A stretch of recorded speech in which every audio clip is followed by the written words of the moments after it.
Good morning. Welcome to another edition of Hawk Blogger Mornings. I am Brian Nemhauser. You can find me on Twitter and on Instagram at Hawk Blogger. And happy Juneteenth to everybody out there. Hopefully, some folks are getting a day off and enjoying the great weather and wherever you are. Being grateful for where you are and who you're with. So hopefully you're having a great start to your day. Hopefully, if you want a little Seahawks fix, I can help you with that. So we will talk a little Seahawks here and a fair amount to talk about. Actually, there's some news that came out that I will start with, and then we'll move into going back and revisiting some of the Leonard Williams sound from last week. We don't get to hear from Leo that often, and I thought he said some pretty interesting things. So we'll go through that and talk about some of the things that stood out to me.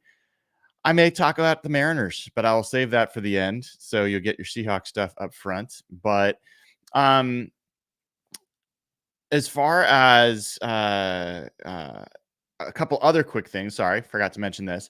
Yeah, if you have not already been following along, starting this Friday, so day after tomorrow, I will have new episodes posting every morning at 8 a.m. while I am not here. So just be aware that there will be new content every day, even though it won't be live, it will be new content. So we'll keep the streak alive. This has been, I think today is 87 straight days of fresh Seahawks content for you. We'll keep that going. Also, I know that some folks, it's an interesting, I don't know, phenomenon from my perspective. There's some folks that do not enjoy the fact that these episodes are usually an hour long. They want them to be shorter, which I find funny because, sports radio typical segments are 3 hours. Now they break them into 20-minute segments, but they go on and on for 3 hours, and they actually go, for most of a day, three different shows. So, I hear you. I'm listening. And some of these shows that will be coming up next week will be an interesting test drive there because some of them are only 20 minutes or a half an hour. So let me know what you think about that. And also, I know there's been some requests for adding timestamps to the episodes so people know when different subjects are getting added. I actually really like timestamps as a consumer of content, so I totally get the requests. It is a little bit of extra work for me, so I'll look into whether there's some nice little AI solutions that maybe could auto tag different chapters of my videos to make it a little easier for you. But in the meantime, like yesterday's show, I ended up going back since there was only a few topics and I added some timestamps to the description of the video. When I think about it, when I can, I will do that to try to help you along. Appreciate the feedback, and also just all this stuff is new, so it's kind of fun to learn together and figure out what people want, and know that you're never going to please everybody. So that is definitely not my goal. Uh, Everybody that can give the show a like and click subscribe, I would greatly appreciate that. Only takes a minute to do it, so please go ahead and click the like button.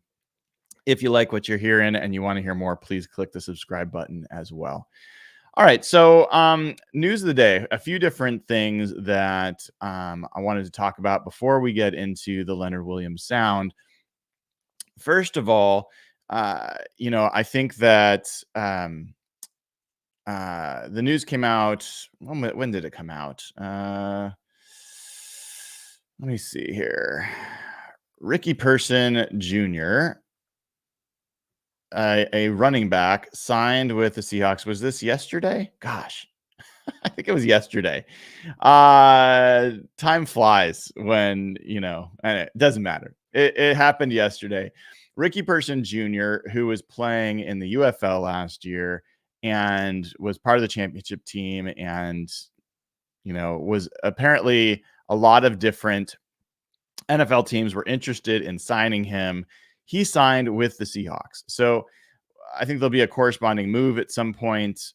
And what I would point out a couple things about this Ricky Person Jr. news. One is that Ricky Person Jr. had been with the Baltimore Ravens. He was cut last year and, doesn't have any statistics to speak of. I wanted to give you a little bit of what is known about Ricky Person Jr. I've watched some of his film, and I wouldn't say he is the most explosive looking athlete. So keep that in mind. We'll talk about some scores there in a second. But he's 24 years old. He's 6 feet tall, 217 pounds. Um, he's kind of a lumbering back from the videos I've seen of him. And when I went to look up his RAS score, his relative athletic score from Kent Lee Platte, and yes, that's how it's pronounced. Um, it wasn't a shock to see a pretty bad athletic scores for this guy. His overall RAS score is 4.79, which translates to a 48th percentile overall athlete for his size. His he had a couple places that were good. So his size was good. His bench press of 13 was 18th percentile, though. So not particularly strong. His explosion grade was good. So he had 56 percentile vertical leap and he had 82nd percentile broad. I like broad jump for running backs. I find that to be a pretty good um, uh, indicator of power in a back, is broad jump. His speed grade, and this is what I saw when I watched him play, was okay. They gave him an okay, but it's it's I don't know if I consider this okay. His 40-yard dash was 4.59, which is remarkably a 56 percentile score, but his 20-yard split is a 40th percentile score. His 10-yard split is a 40th percentile score. So this is not a quick or fast back. His agility grade was poor. So shuttle of 4.37 was 41%, 41st percentile. His 3-cone was 20th percentile. So from an athletic standpoint, this is not a particularly exciting back. This is a guy that a lot of people were interested in, and so I think that's good. He was productive where he was. That's good. And the fact of the matter is, the running back room seems so thin. Really, when I've done the roster evaluations, it just seems like George Holani is an absolute lock on this roster. And I think that that's for an undrafted free agent to be a lock to make the roster without even training camp having started. That seems like a less than ideal situation. I think if you look right now, who are the running backs on the roster? Now the roster's never kept completely up to date, so it's possible I'm going to miss somebody, but obviously you've got Zach Charbonnet and Kenneth Walker and Kenny McIntosh, which are, they're all locks at the top of this. Then you've got George Holani and you've got Tamarick Williams out of North Dakota State, who is an undrafted free agent. And that's it. So usually the team often keeps 5 running backs, and that includes sometimes a fullback. In this case, I've only have them keeping 4 running backs, and that 4th running back is an undrafted free agent who hasn't done anything yet. So I think bringing in person makes sense to increase competition, also share load, especially once they get into the preseason. Remember that Kenneth Walker probably isn't going to have a carry this preseason. Zach Charbonnet may not have a carry this preseason, so they need running backs to take the load during the preseason games. But other than that, I don't expect Ricky Person to be someone that we really need, to lean on this year. But he's a young back who has done something well, and we will go. Someone's surprised when I say running back is thin. It's not thin at the top. I mean, obviously, running back has terrific talent at the top, but there is, as far as numbers at that position, usually you would have 6 guys competing for 4 spots, and then if you added fullbacks in there, you might even have more. So at the back end, yes, at the back end after the 3rd position, it is very thin. It has been. So Ricky Person adds to some numbers there and addresses that. So that was one little bit of news. The next thing I wanted to share, and I think that this was a big deal. I actually shared this yesterday. Hat tip to Jen Maz, a Patreon supporter who pointed this out, and then I posted it, and then the aggregators reposted it. So that's just how things work. But anyway, a little bit of news from Abe Lucas, and wanted to show this. This was posted on his Instagram yesterday, and the caption reads, "Stronger every week, back to running, on point." And then here is him doing his lifts. Now, the video here, it only shows him doing his left leg forward. He's doing a split leg, and then he moves his right leg forward. It's just because the video cuts off. They're not trying to hide anything. Someone said, "Oh, it's interesting they cut it off there." I think that's where I cut off the video. I don't think that's where the actual video cuts off. But in any event, I think the thing that is important here is not him doing this exercise, which is also good to see. But I'd say it makes me happy to see that he's feeling good enough to be posting workout videos. That is a sign of he's feeling better. He's feeling more confident.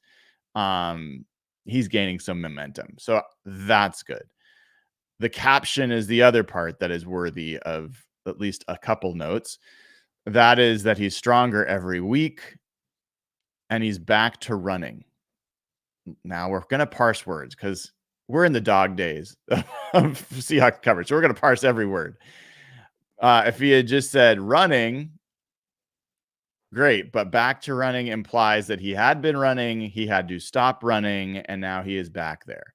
Having spoken to Jarek Reed in his rehab, he had a similar trajectory where he came back from his knee injury and then something was not feeling right. And he had a knee scope. They did an arthroscopic scope, cleaned out his knee, and he told us that he was back to running and, on the treadmill, and then, was going to get on the field. So this is normal. I think it's likely that maybe he had a scope of some sort to clean something out and now has been recovering. So that's usually how these things work. And the fact that he's just feeling good, I think is good news. So keep an eye out on this. I see some people on Twitter have said this as well. Like, he looks kind of thin. I'm not worried about Abe Lucas's size. Like, he's a big dude. He's naturally big. He's always been a little bit more of an athlete at that position than a hulking right tackle. And what matters is that he gets back to having confidence in his body and that he's on the field. That's what really matters with Abe Lucas. But I think that good news that he is, he's heading back to where we want him to be. One other, this is micro news, but why not? Jerome Baker, he put out something about being in Greece, and I think on his Instagram, he posted a picture of himself working out. Yeah, here it is. He posted a picture of himself working out in Greece. Basically, just it says anywhere. And so good to see he is, he's been out with an injury, but he is clearly still putting in the time, putting in the work. And hopefully he'll be ready when the team needs him come training camp to start getting into the groove. So those are kind of some news and notes bits here about the Seahawks and things that are going on. Let's get into the sound from Mr. Leonard Williams. And we've got a few things to talk about here. And I'm going to have to do one thing real quick. There we go. Where I will kind of share with you a couple thoughts about what we heard from Leonard. And as always, let me know if you cannot hear this. I've got it pumped up as loud as it goes. And that is always where I will plug. If you're not a Patreon member, it is really a good idea to become one. Patreon.com/hawkblogger. That is where you get all the equalized audio, the sweetened audio, and the ad-free audio. So if you want to get the best version probably of this pod, you want to be a Patreon member. Plus, you get access to the Slack channel. Lots of great folks in there, a really cool community that's grown. And they're always sharing news that they're finding about the Seahawks, about the Mariners, about other stuff. So highly recommend joining at patreon.com/hawkblogger. Got a bunch of new folks that have been joining. It's really cool. Yeah,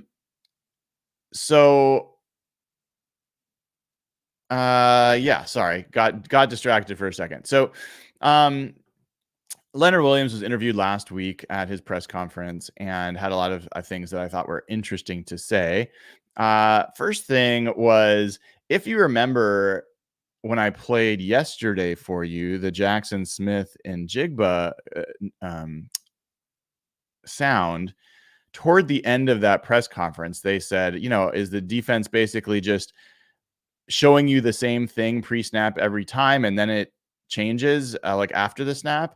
And Jackson Smith and Jigba was like, no, it never looks the same. It's always changing. And so the first question here to Leonard Williams is, are you guys shifting around? What's it like moving around all the time on this defense? And here's what Leonard Williams had to say about that. Yeah, I mean, it's funny hearing that from a young guy because, I've been in the league long enough that, like, sometimes even when you have the same coaching staff, it's a completely different team every year. But, I'm sure for him it's a lot different, like play calling wise and stuff like that. So it's the same for us now. We obviously have a new defensive coordinator and a new scheme and all that type of stuff. And we have a lot of guys up front, which I really love. We have a lot of dogs up front, like on the D line, outside linebacker. So that's even harder in a way because we're all being able to play multiple positions. So at the same time of learning the defense, we're not just learning one position. We have to learn like multiple positions at the same time. So it's kind of a lot of load on us right now, but I think it'll pay off in the long run. A lot there from Leonard Williams, especially toward the end there where he says it's a lot of load on us now, but I think it's going to pay off in the long run. And I got some sound later I'll play from him about some of the positions he's being asked to play. But, when you've got these guys basically playing, I mean, he's talking about it. Not only do you have a new defensive scheme, you've got new coaches who are getting used to each other and getting to know the players. And then on top of that, the scheme is one of the more sophisticated schemes in the NFL. So it's not like, here's your basic thing, just plug and play. And you've now adding to that versatility of being asked to play multiple positions, and a lot of guys being asked to play multiple positions.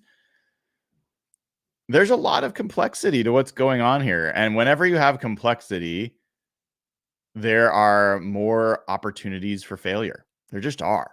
I mean, this is a manufacturing rule, if nothing else. But this is why the simplest machines tend to be the ones that last the longest.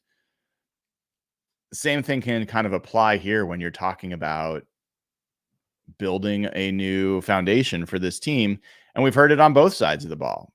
JSN, Tyler Lockett's talked about it. DK, they're having to learn every position at receiver that in a way that they haven't before. So you're hearing players kind of talk about this load and this complexity and this learning curve that they're having to take on now, but that Leonard Williams thinks this is going to be something that pays off, and I think it will as well.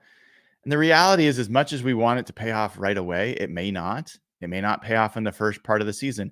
It may not totally pay off this season. It may be, if I'm being very honest, we are almost certainly going to hear this time next year the players, the coaches talking about how much difference, how much farther ahead they are this year than last year in the second year in the system.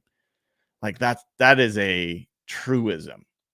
And so they'll be as good as they can possibly be this year with it. Hopefully it's great right out of the chute, but there's a lot of reasons to think it might take a little while for things to fully flesh out.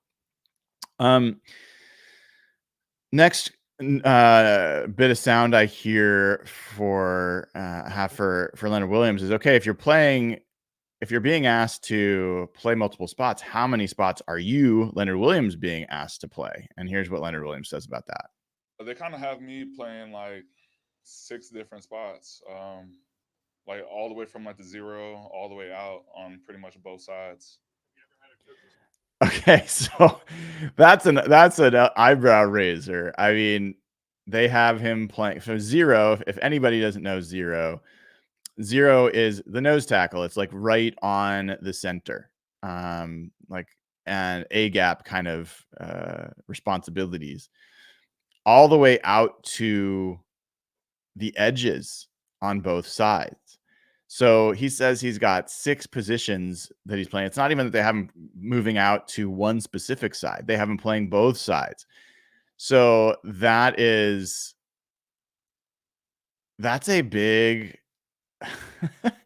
that's a big set of, I mean, you can't have a bigger set of responsibilities unless they asked him to also learn off-ball linebacker. I mean, he's basically playing every possible position. And you'll hear him talk a little bit later about, which he prefers and all that. But if you've got Leonard Williams learning 0 tech and the edges, there's also some implications for other players, and he's going to talk about that here in a second. So this is Leonard Williams answering, like, has he ever been used in that way before? And here's what he had to say about that. Yeah, I did have a similar coaching staff utilize me that way with Patrick Graham at the Giants. I played like a lot of 5 technique, which I actually like. It kind of creates some mismatches in the run game and in the pass game, and I like to be utilized that way.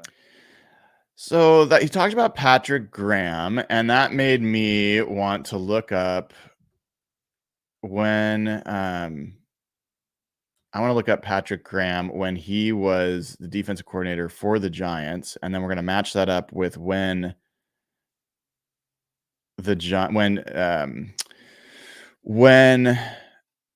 Leonard Williams was there. So this was 2020 that he was there. So 20 and 21. So he was there 20 and 21. Let's go look to see what Leonard Williams did in those years.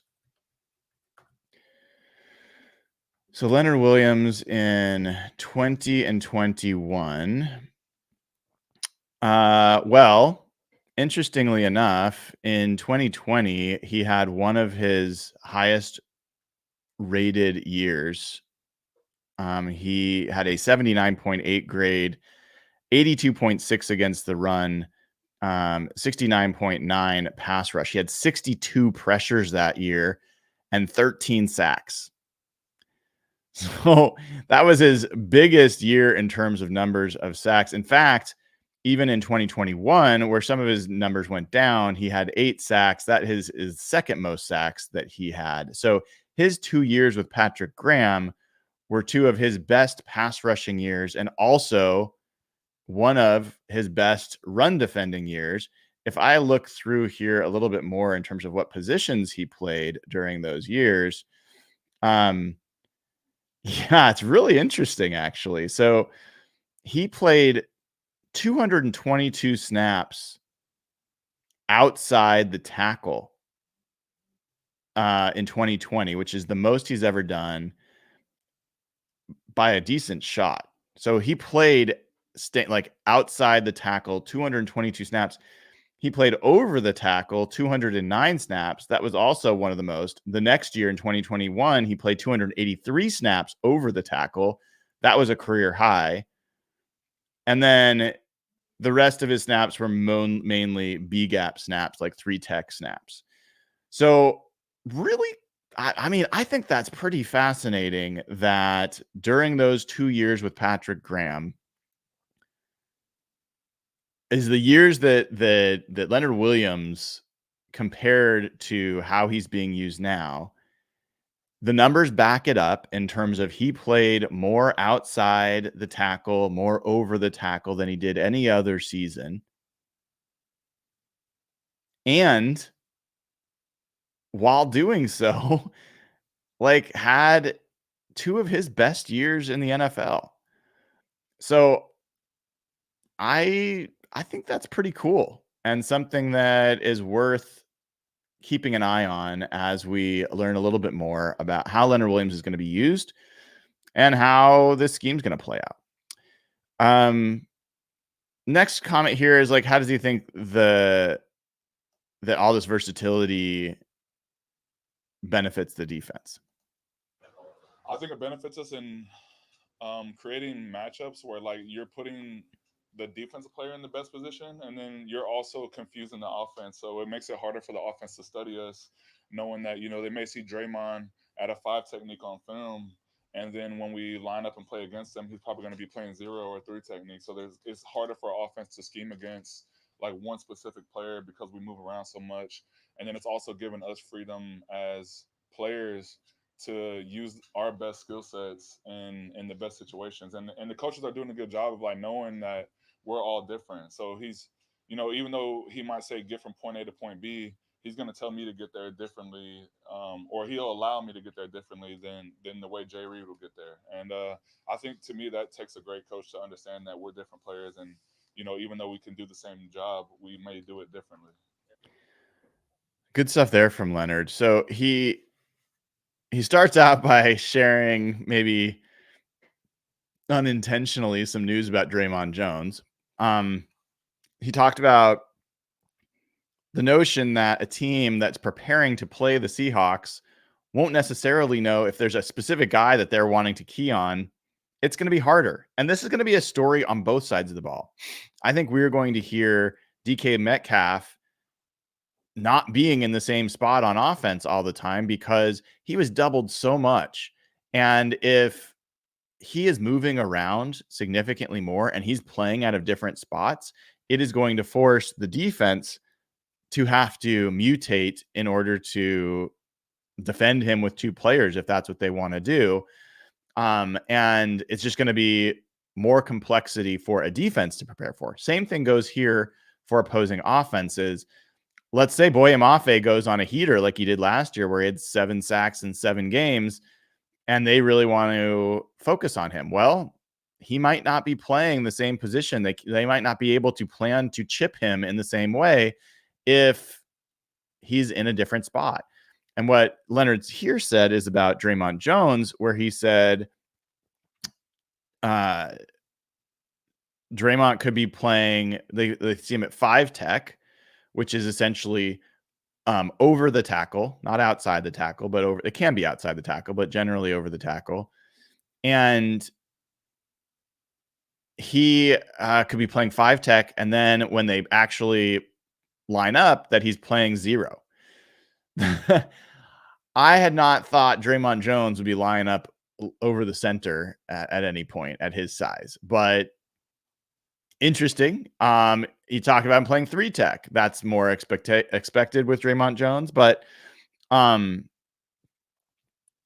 again, this notion, we already know that Draymond Jones is practicing with the outside linebackers, the edge players, which is, outside the tackles. So that's another guy that is probably learning 6 positions, maybe it sounds like, and that they're going to move him all over. They talked about him playing all the way out to 9 tech, which I don't think they're going to have Leonard Williams at 9 tech. But in any event, that's a interesting piece. The other part of this sound from Leonard Williams was that the coaches are not asking the players to play those positions the same way.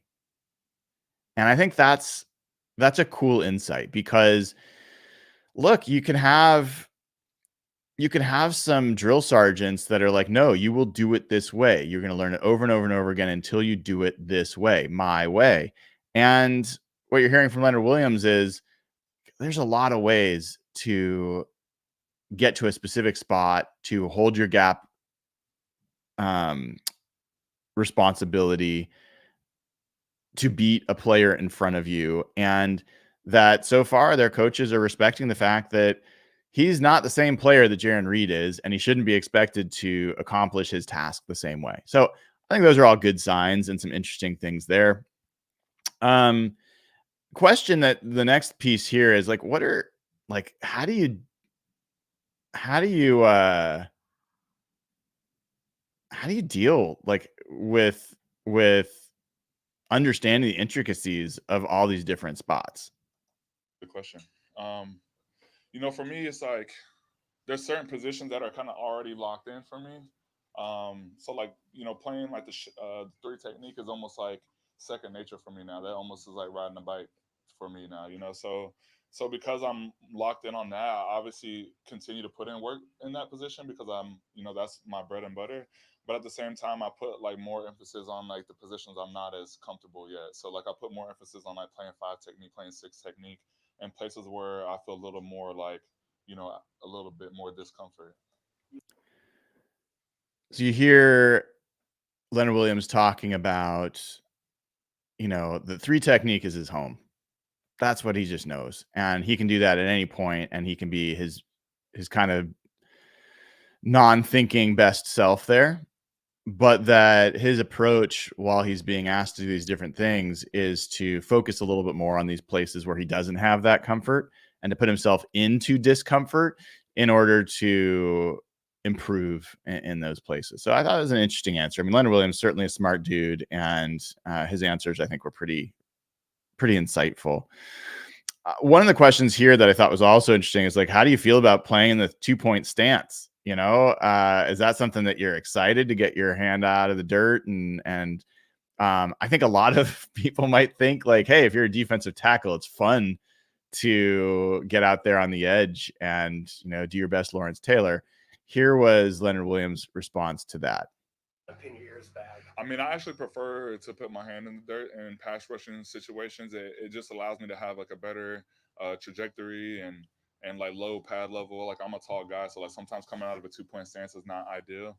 The only times I will really decide to stand up, and the coaches kind of give me freedom to do this because I've played long enough to where like if I see a tight end or a receiver in like a weird chip position, or if I see like a lot of like mess in a certain area, I like to stand up just so it kind of opens up my vision a little more. When my hands in the dirt, I'm more like pin my ears back. I'm more like locked in on like one specific spot. So I'm able to like play with my stance a little bit, just understanding what the offense is showing me. So Leonard Williams saying there that you know, it's actually not his favorite thing to stand up. He actually likes being hand in the dirt, and he gives some technical reasons as well, right? Obviously, you hear leverage, leverage, leverage. Every time the line of scrimmage is in discussion, leverage is such a big deal. You hear about it with Byron Murphy because he's got, George Fant was kind of unintentionally joking that he's got natural leverage being a little bit shorter than the average player. Leonard Williams is taller, right? So he, in order to get that leverage, in order to get his pad level where he wants, it's a little harder to do that from standing to then engaging. Whereas he can get low with his hand in the dirt and launch himself into the position he wants and hopefully get under the pads of the lineman he's trying to beat. But the reason that he does stand up on occasion is, maybe that there's a chip that he's wanting to avoid, or or maybe there's just a lot of players around and he wants to have a better sight line. But in general, he prefers his hand in the dirt. So didn't know that about him, and it makes sense why that would be the case. Next question here is about Mike Macdonald as a person. What does he think about Mike Mack? He's a really smart coach. He's really coming along with just the connection between the guys. Obviously, I think any new head coach is going to go through some growing in that area where you have to like kind of learn your guys and learn the team. And there's certain guys that have been here for forever under one specific coach, and there's definitely like some growing pains in there. But I think the guys are like really coming along, accept him as a new head coach, and I think he's a great guy. I mean, this is not the first time that the players have kind of intimated that it hasn't been the smoothest transition for Mike Macdonald. And maybe there's the implication. It's not that he's bad or anything, but just a little awkward. I think is kind of the implication here, that it takes a little time for people to kind of warm up, but that it's been improving. That, like, you hear two things. One, it was maybe a little awkward to start with. and two, like everybody's saying, it's gotten better. Devin Witherspoon's having no trouble getting to know and like his head coach, to the point where he called him nerdy. And so someone told Leonard Williams about that and asked him if that's how he would describe him. Devin Witherspoon said he's nerdy. That is funny. I mean, it's one way to say it, but I say he's really smart. So I guess that's the more optimistic way of saying it. So that's a yes. He is nerdy, but yeah, smart, nerdy, all works. Next here is some comments from Leonard Williams about his new rookie teammate Byron Murphy. What does he think of the Texas defensive tackle? I mean, what I like about him is just his physical attributes. I mean, he's a very stocky guy. He's strong. He's quick. He understands the game already, which is like really nice to see. Like a lot of times you see first rounders, rookies, and stuff like that they have like all the physical attributes, but they still have to like kind of learn football a little bit. Whereas he seems like he kind of has that under wraps already. So they did a good job over there at Texas teaching him, football. And also, he's just a hard worker. So, that's like the number one compliment I can give somebody, that they work hard. The reviews continue to be nothing but raving about the Seahawks' 16th overall pick in the first round this year, Byron Murphy. This coming from a defensive tackle who has established himself in the league. And, maybe the first time we've heard this, that he knows football. We've heard that he's a professional. We've heard that he's coachable. He's a good listener. We've heard that he, obviously physically has some amazing attributes, but this is maybe the first time I've heard someone talk about his football IQ, and I'm not surprised to hear it. I think Byron's a smart dude, and it's good to hear that Leonard Williams has been able to recognize that and pick that up pretty quickly, because Leonard Williams hasn't been there for a lot of camp. And in his short time with Byron Murphy, that's already stood out. So I think that's pretty cool. There was a question a little bit later about that JSN kind of talked about Devin Witherspoon almost feeling like a captain with all the talking that he does out there. And what does he think about that? I mean, I think Spoon is a great player. I mean, when I got traded here in the middle of the season last year, I was just like, dang, who is this guy? Because he does have like, just very like outrageous energy in a great way. I mean, and also like for a small guy, he plays very physical and like rowdy. Like he almost like reminds me of like a defensive lineman or something like that. Like defensive linemen have like certain personalities. Corners are usually like quieter guys, like they're more like finesse guys a lot of times, whereas like this guy like wants to put his face in there, like get dirty, and I'm just like, I love seeing that in the secondary. So going into this season, like what I was just talking about, all the multiple guys we have up front, and then knowing that we have those guys in the back end, is just like, I'm like really excited about playing in this defense, honestly. Pretty fun. I'm not gonna lie, it's pretty fun to hear. I will not get tired of people hyping up players, young players on this defense. It's been a minute since the Seahawks had great young players on defense. It really has. And you could argue now, we don't know what the ceiling is for Devin Witherspoon. I think like not just where he's going to rank among corners in the league. Where is he going to rank among defensive players? Where is he going to rank among the top 100 players in football? Like, I don't know how high he can go. I think it's going to be pretty darn high. Then you got Tariq Woolen, who I know a lot of people are low on, but I think physically has tons of skill. And I think that he's got pretty high ceiling and could be a regular Pro Bowl kind of player.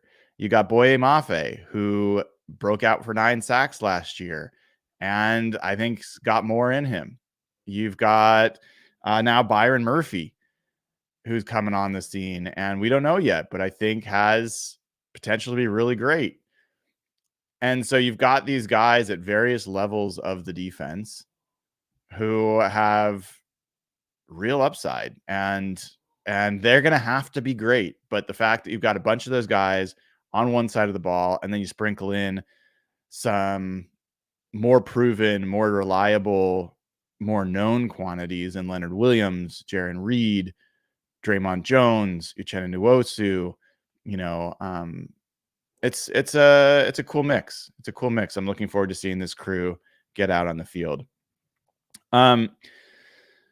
Next one we've got here is Leonard Williams just talking about Aiden Dirty and his new defensive coordinator. And this one was interesting. I didn't know some of these pieces. So here's Leonard Williams about Aiden Dirty.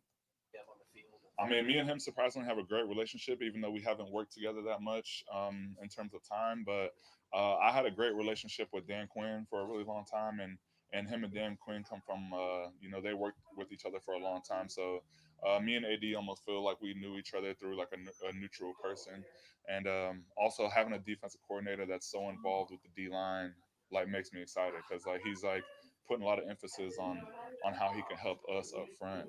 And then also having a head coach who cares so much about the defense, it's like really trickling down into something I care about, which is defense. I obviously support our offense and want them to do the best too, but it's like I'm selfish a little bit too, and I want I'm glad that the coaches are like honed in on the defense. I don't know where their Dan Quinn overlap is with Leonard Williams. I haven't gone back and looked at that, but I mean, he didn't play for Dan Quinn in the NFL, and Dan Quinn was either at Seattle or Florida when he was in college, I think. So I'm not sure where the overlap is or where he knows Dan Quinn really well, but that was an interesting note. It's also worth noting that, he feels like his connection with Aden Dirty is already really strong, and that that's pretty fascinating that they've picked it up that quickly.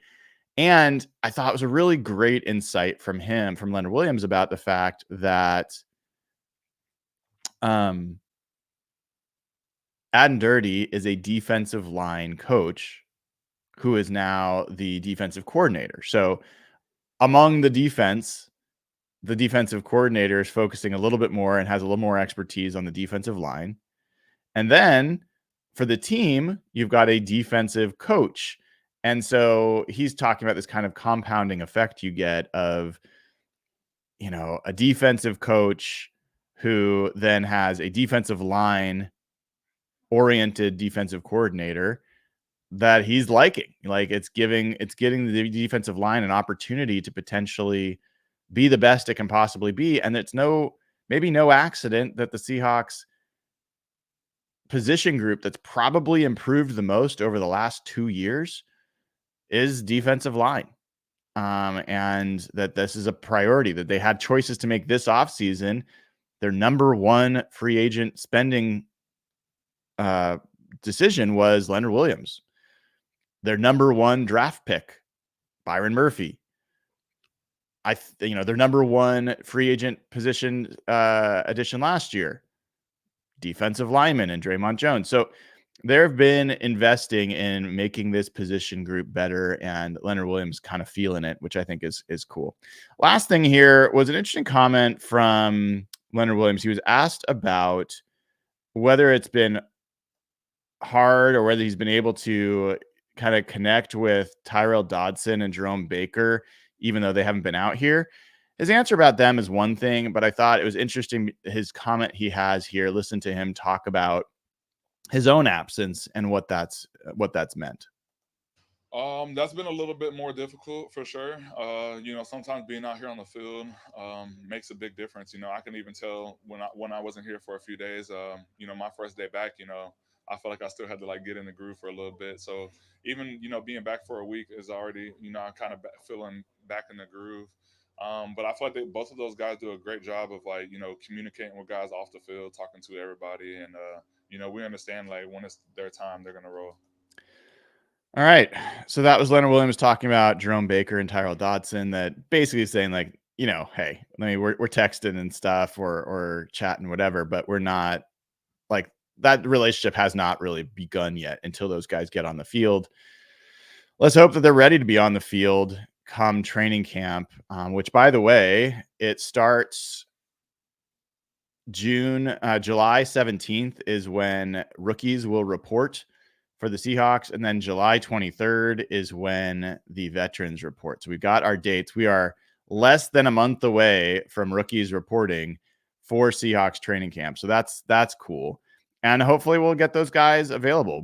We'll hear a little bit more about them and from them. But also good to acknowledge from Leonard Williams that, even him being gone, you feel a little bit like an outsider. Even when you come back, it takes a little while to kind of get back with the crew. And so that was Leonard Williams. Some sound from him. I thought there's some interesting tidbits in there, and this guy's going to be an increasingly large part of this team and of the leadership. And so good to hear from him. So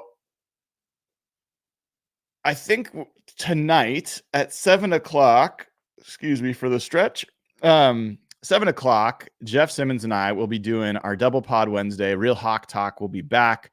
We will talk a little bit more Seahawks. We'll take questions from our Patreon crew. So patreon.com/hawkblogger. You can still get in and get your questions asked, which we will answer tonight at 7. So go ahead and do that. I mentioned I was going to talk the Mariners a little bit. So I got a couple quick things on the Mariners. First, I just have to say if for folks that don't know, I've been a Mariners fan as long as I've been a Seahawks fan, and I've suffered with them all the way through the 80s and 90s and all the ups and downs with that franchise. And then the last 2 decades have been awful, but it's pretty amazing to see what's happening with that crew right now, to go from, just fighting. They haven't won a division in a long, long time. And for them to be 10 games up on both Texas and Houston, Texas, who was the World Series champs just a year ago, and Houston, who's been in the World Series or the champs for a number of years over the past, 6-7 years. It's a remarkable moment. Now, obviously it's just June. There's a lot left to do, but what you really hope for is that the Mariners kind of capitalize on this moment. And it's a really interesting front office question to ask. And I will say, I hate the Mariners ownership, period. Like, I hate the Mariners ownership. I wish they would sell to somebody who actually would invest in the team to win, as opposed to just try to make a buck off the team. And so that aside, the Mariners have one of the best farm systems in baseball right now. They've got amazing players. And I'm not particularly interested in forfeiting those players to go after the ring this year. Like, there's a few of those guys I'd be willing to do it. But the only reason that you'd have to forfeit those prospects is because ownership has been unwilling to spend to bring in good batters in the first place. And so to me, this all goes back to ownership, and it's a frustrating thing.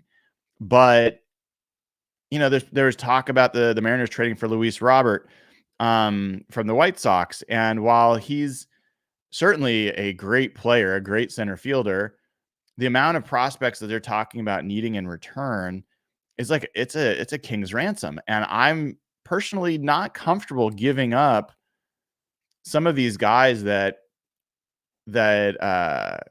could be part of creating a sustainable, just dominant franchise for a number of years.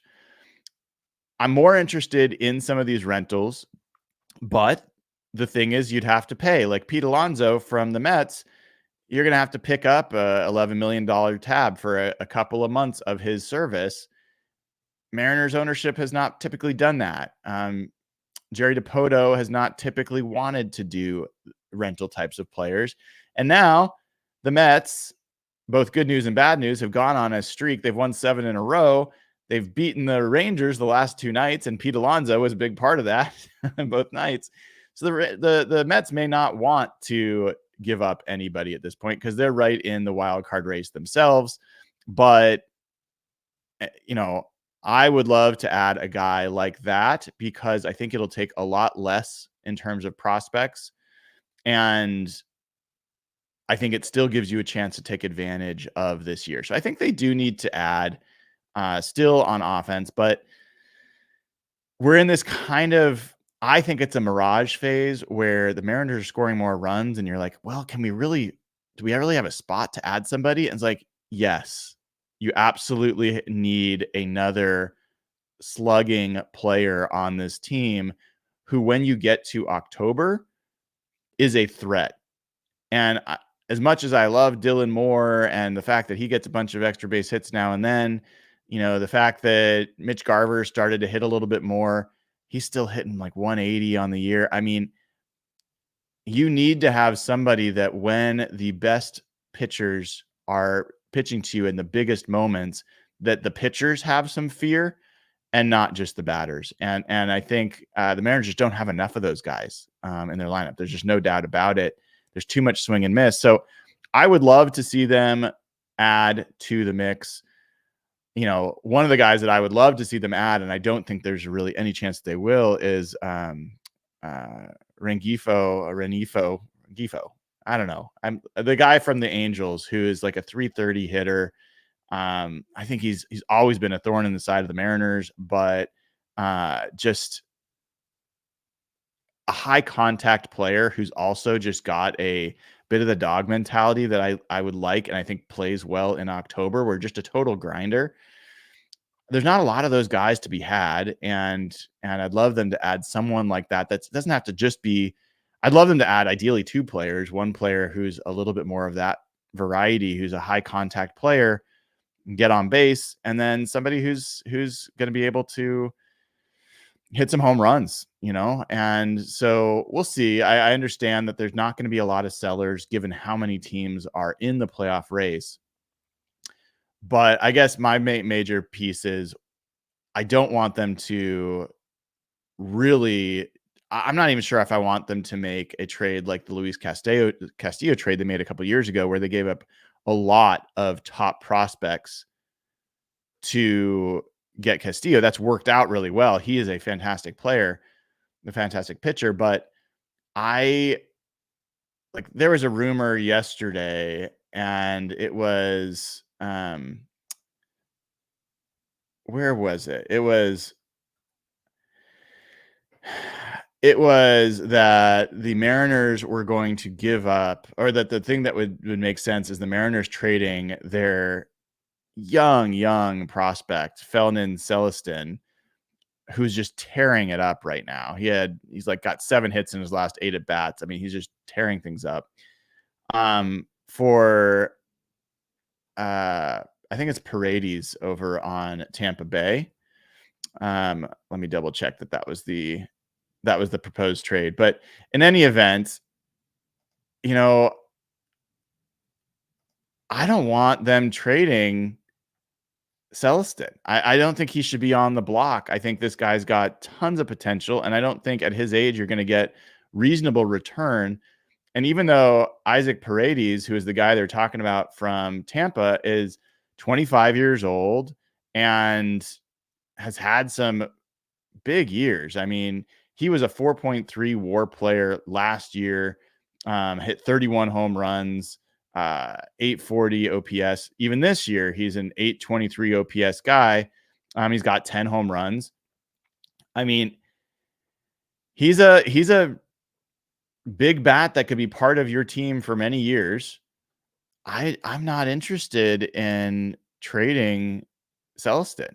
I think that's a really bad move, but we'll see. Tampa Bay seems like a very logical team for the Mariners to trade with.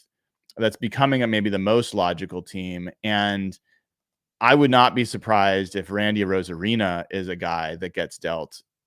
He's having a down year, negative WAR, 179 batting average, but he does have 10 home runs. And so he's still got a little bit of that slug. He has been an all-star as recently as, last year, and was a 3.5 WAR player last year, has been a 3 WAR or better player in, each of those years, 2.81, but pretty much the same thing. So that's a guy that, can be a pretty high on base percentage guy, and also give you some slug. And I think is a good quality teammate. And I think he will be much more affordable to acquire. So we'll see. The Mariners have done a number of deals with Tampa Bay in the past, so we know that that's a relationship that Jerry Dipoto has. It's one to watch, but I think when I look at it, I am more down on the idea of selling out this great set of young players that they're developing than I am about missing out on this particular season. And maybe that's crazy, but that's kind of where I'm at. The guy that I would be willing to part ways with, who is very, very good, is Harry Ford. And Harry Ford is a guy who is one of the top prospects for the Mariners.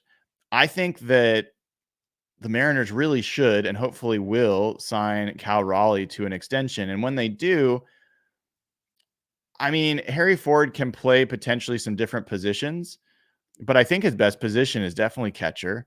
And he's going to be a little blocked from really fulfilling his full potential here. And so if that's the case, then yeah, I'm supportive of moving him for potentially like a big bat, but when you're talking about, I do not want to see Lazaro Montes mentioned anywhere. I want to see that guy in a Mariners uniform in a few years. I do not want Selston getting moved. I'm not sure I want to see, either the Coles getting moved. And unfortunately, Ty Peel, I think, got, or was it Ty Peel or was it Johnny Farmer who had the ACL? Ty Pete, sorry, not Ty Pool. Ty Pete. I think it was Farmello who had the ACL. Yeah, it was Farmello who had the ACL injury. So, like, that means he could have potentially been a guy that they moved. Now he's off the list. So I'm just really interested to see how Jerry Dipoto plays this. I think it would be a mistake to stand pat. I do think they need to add. I know they're about to get Jorge Polanco back. That's going to be an interesting thing. They're going to have to, I think, probably push Ryan Bliss down. To be totally honest, I feel like Ryan Bliss has added more to this team than Polanco had been.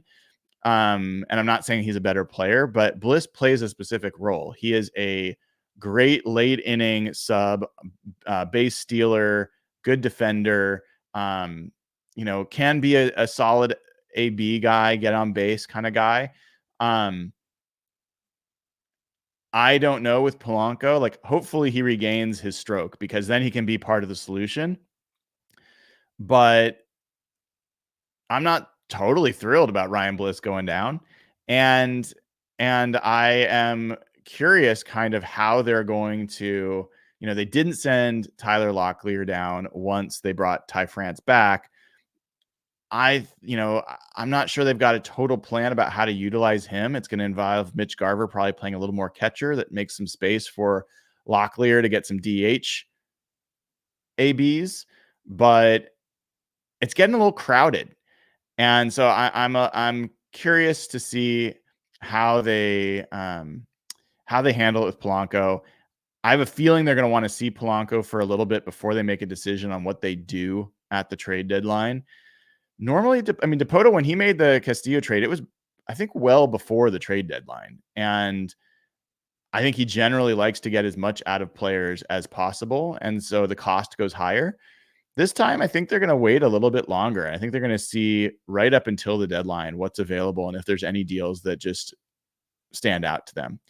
But it's fun, man. In general, it's just nice to have something to cheer for with the Mariners. And big game today going against the Guardians. They now are tied with the Guardians with 44 wins apiece.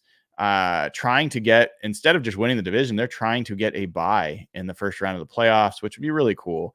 It's been a very, very long time. I think 2001, maybe. I don't know. It's been a long time since they had one of the best records in the American League.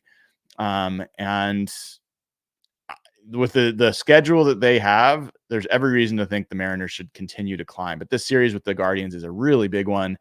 They really need to get at least 2 out of 3. They're in a great position to do that after winning yesterday, but they got to get one of these next 2 in order to even the season series with the Guardians and have that next tiebreak goes to divisional record. And the Mariners are way better than the Guardians on that front. So that gives the Mariners a leg up in tiebreaker scenario. So let's hope the Mariners can get at least one of these next 2. And let's hope that Brian Wu is healthy enough to be himself, because if he is, man, it's fun to watch. But eye on that guy for sure. All right, everybody, that is it. That is another edition of Hawk Blogger Mornings. I hope you enjoyed it. I will be back tonight with Jeff Simmons on Real Hawk Talk. Until then, take care. You can find me on Twitter and Instagram at Hawk Blogger. I hope you have a wonderful rest of your day.